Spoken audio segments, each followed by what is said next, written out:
Hey guys, so this is going to be my first nutrition / workout advice video on YouTube.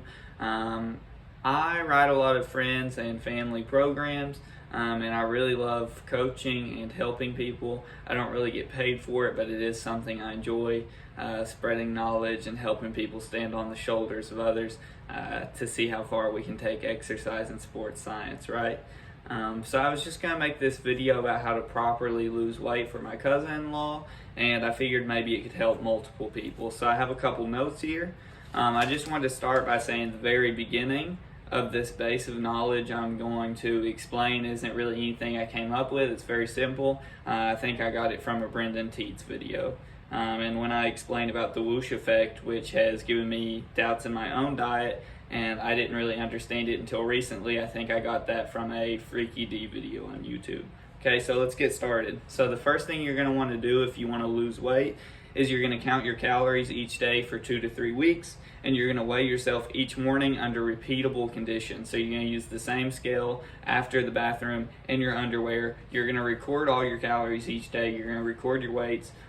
At the end of the week, you're going to take the average of the 7 days, and you're going to figure out how much weight you gained or lost.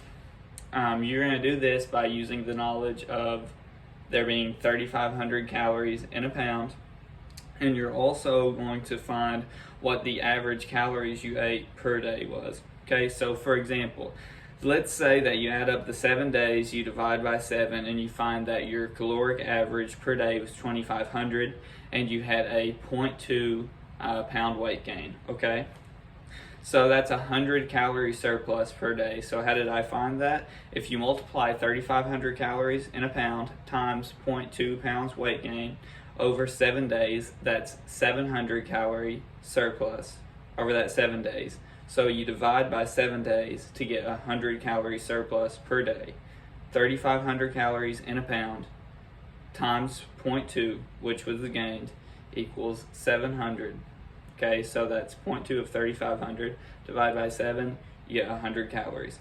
Okay, so then we can subtract that from the 100 from the 2,500 average, since that was the surplus, and we know that the person's maintenance is around 2,400. Okay, so let's just say since we know there's 3,500 calories in a pound, we can control how quickly in a way we gain or lose weight. Okay, so let's just say the person wants to lose a pound a week. That's 500 calories per day. 500 times 7, that's 3,500. That's a pound per week. That's how we can manipulate that. There's general guidelines. You know, you might want to lose, let's just say, about 1% of body weight per week. You know, most people are going to be fine losing 1 to 2 pounds per week. And if someone is very heavy or has, you know, very high body fat, they could possibly lose weight quicker, and it'd be relatively safe and it'd be fine for them. Okay, so let's just say you have the 2,400 calorie maintenance. Okay, if you divide by the give me 1 second. So if you divide the 2,400 by, oh, my bad. Okay, so let's just say in theory this person weighs 150 pounds. So if you divide the maintenance by the body weight, this is just something I like to use, you'll get a body weight multiplier. So if it's 2,400 calorie maintenance divided by 150 pounds body weight, you get a 16 body weight multiplier, meaning you get to eat 16 calories per each pound of body weight. And this is something that I, personally use when I diet. Okay, most of your calories burned throughout the day are going to be burned to what's known as NEAT, or non-exercise activity thermogenesis. This is just the fidgeting you do, twiddling your thumbs, tapping your leg, any extra activity you do throughout the day, just general walking around, day-to-day stuff. That's where most of your calories are actually burned. A lot of people don't understand that. But as you start to lose weight, your body wants to conserve energy. You're going to twiddle your thumbs less. You're going to shake your leg less. your non-exercise activity thermogenesis is going to go down. Although if you're losing weight, as long as you're maintaining muscle relative to everything else, you should have a higher body weight multiplier. But let's just assume that the NEAT going down and the body weight multiplier going up are going to have a relatively close to zero net effect, okay? So I would just use the body weight multiplier at any given point in time to see about where your maintenance should be if you're not sure where your diet's going, okay? So next I want to say cardio is useful for heart health. But most calories are burnt from NEAT, like I said, or lost due to your deficit. So yes, cardio is healthy, but remember, cardio, you shouldn't be counting on cardio as your main way to lose calories. It should be through, just existing and your body just like burning fuel as a machine, and you being in a deficit by properly counting your calories. Okay, that's not to say that cardio is pointless. Like I said, it's useful for heart health and it can burn some extra calories, but not near as many as people think it does. Okay. Fruits and vegetables are good for satiety. Okay. A lot of people, I think, don't think you have to count fruits and vegetables. When you really start counting calories, you need to count everything. Fruits and vegetables do have calories. They might not have as much calories as a donut, but they do count, so do count those. But they are good for, improving your general health and feeling full. Okay. I also want to mention the whoosh effects. So there's been times where I've had doubt in my diet. Maybe my scale weight hasn't gone down in 1 to 2 weeks, and then suddenly you wake up one day and you're like 1, 2, let's say, 1-2 pounds lighter. That's the whoosh effect. Your body's kind of holding on to some extra water and stuff, maybe resisting the weight loss a little bit, even though you are actually losing tissue because you're dieting properly and you've done the crunch the numbers, you're following your routine, you're in a deficit. That weight will eventually reflect on the scale. Okay. So also I want to make a case for weight training. Okay. So I want to point out that muscle burns more calories at rest than fat does.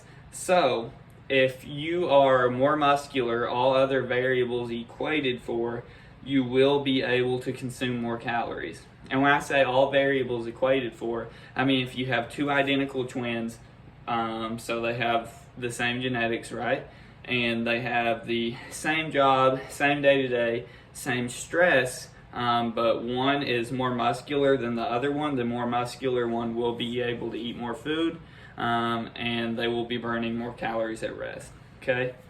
So a few things I want to mention about counting calories as you start to dive into it. Each gram of carbs has 4 calories, each gram of protein has 4 calories, and each gram of fat is going to have 9 calories. It might not be important in the beginning, but just be aware, especially since you might be more inclined to buy more diet foods as you're going to be going on a quote unquote diet. A lot of these diet foods are incentivized to lie on the label, and a lot of times it's not really illegal for them to do so. So for example, I think the most largely broadcasted number that most people are going to look at on a label, if they look at all, can lie for up to 20% for that serving.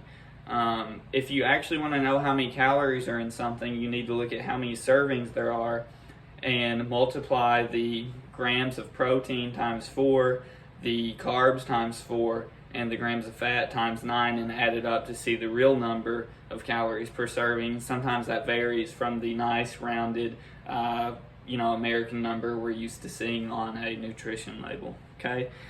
Stuff like diet sodas, servings of seasonings, those things are going to have 4 or 5 calories. Those do add up. Larger drinks like energy drinks like Monsters and Rockstars, those are usually going to have 4 to 6 carbs, so 16 or 20, 24 calories. Also, I want to say a lot of people look for calorie information online.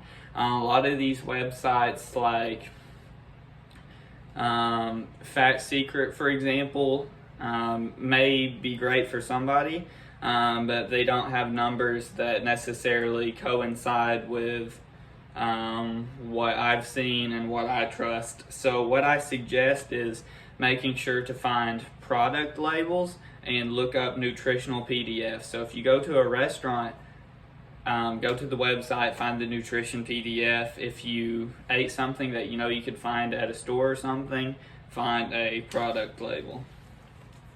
Okay. Also, next I want to talk about the spectrum of food. Okay. So let's talk about the spectrum of satiating foods versus palatable foods.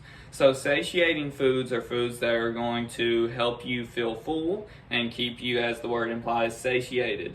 And palatable foods are foods that are easy to eat a lot of, and they typically taste very good, okay? And I would say the spectrum of like nutrient-dense foods to caloric-dense foods is kind of similar, but not exactly the same. I think it's a little bit simpler and maybe more appropriate to talk about satiation versus palatable foods in this instance. So let's say grilled chicken breast is very satiating and ice cream is very palatable. Well, everybody knows we want to eat foods that taste good on a diet, get those cravings and everything out, but we also want to not be hungry, okay?